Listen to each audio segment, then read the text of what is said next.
VAR សម្រាប់ការប្រកួតអាស៊ានប៉ុន្តែជាដំណើរការមួយដែលថ្លៃដែលអស់ថវិកាច្រើន 좋은 성과를 내서 예선 통과할 수 있게끔.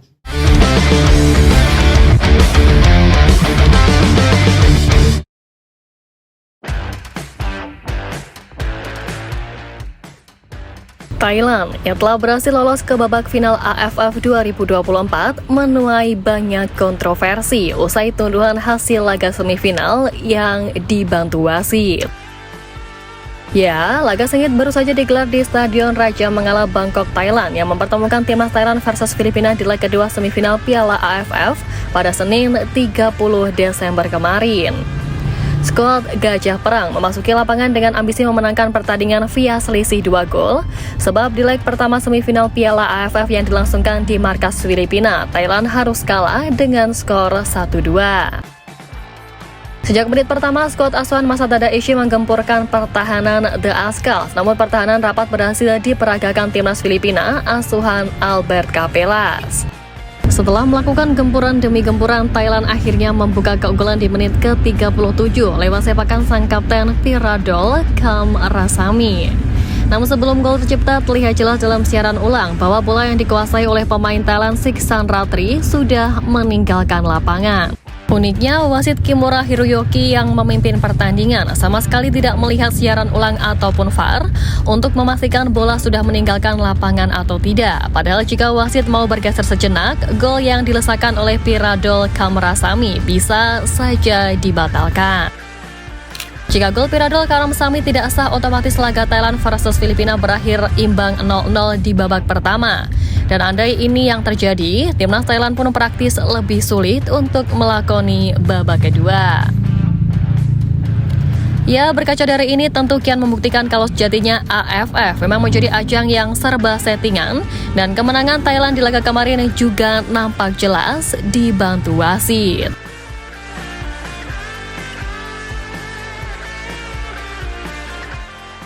Kemudian usai Thailand dipastikan lolos, Filipina pun juga harus tersingkir dari babak final hingga membuat sang pelatih menyesal, padahal sudah sempat sombong kalau mengalahkan Indonesia di babak penyisian grup sebelum ini. Sebelumnya, pelatih timnas Filipina Albert Capelas mengaku puas bisa menyingkirkan timnas Indonesia usai sukses menaklukkan tim Garuda pada laga yang dihelat di Stadion Manan Solo pada Sabtu 21 Desember lalu. Gol sematawayang Filipina tercipta berkat penalti Christensen pada menit ke-63, di mana tak hanya terhukum penalti, Indonesia juga harus bermain dengan 10 pemain lantaran Muhammad Ferrari di kartu merah pada menit ke-42. Capelas bahkan dengan sombong menyatakan sebenarnya Filipina sudah lolos sejak laga sebelumnya, andai menang lawan Vietnam.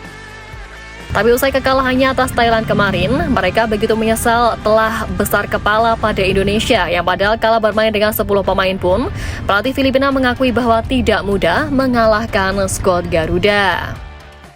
Nah, setelah ini pun Filipina akan bertemu dengan Singapura di babak perebutan tempat ketiga, di samping Thailand akan menghadapi Vietnam di partai final.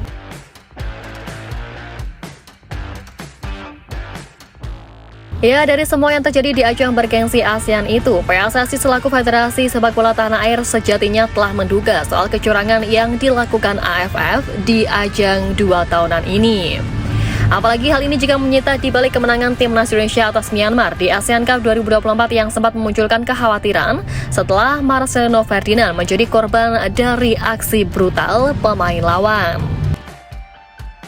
Ketua Badan Tim Nasional Sumarji juga menegaskan bahwa PSSI bahkan mengirimkan surat protes kepada AFF terkait aksi brutal pemain Myanmar tersebut.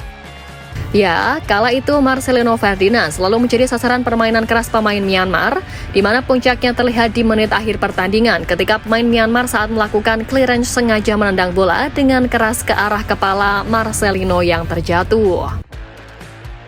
Hal itu pun menimbulkan reaksi keras dari pemain Indonesia lainnya yang segera melakukan protes kepada wasit yang bertugas, sebab meski hanya hukuman kartu kuning yang dilayangkan terhadap sang pemain, hal itu tak lantas membuat kubu Indonesia merasa puas.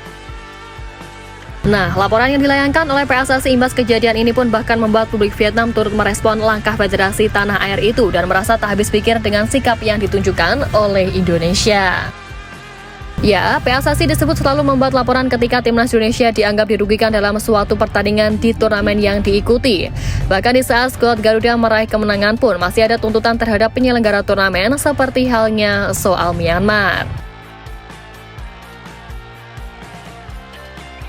Selain itu, masyarakat Vietnam juga bahkan heran dengan menyuarakan agar tim Garuda diboikot dari turnamen karena suka main lapor-laporan.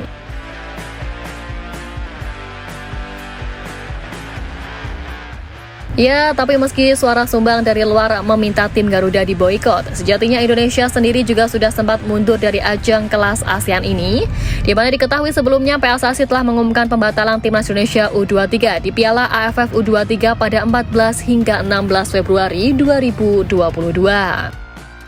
Asisten pelatih Nova Arianto mengatakan telah banyak mengambil pertimbangan sebelum timnas Indonesia U23 batal ke Kamboja. Terlebih dengan banyaknya pemain dan official tim yang dinyatakan positif COVID-19, ini menjadikan alasan utama tidak mengikuti ajang Piala AFF U23 2022.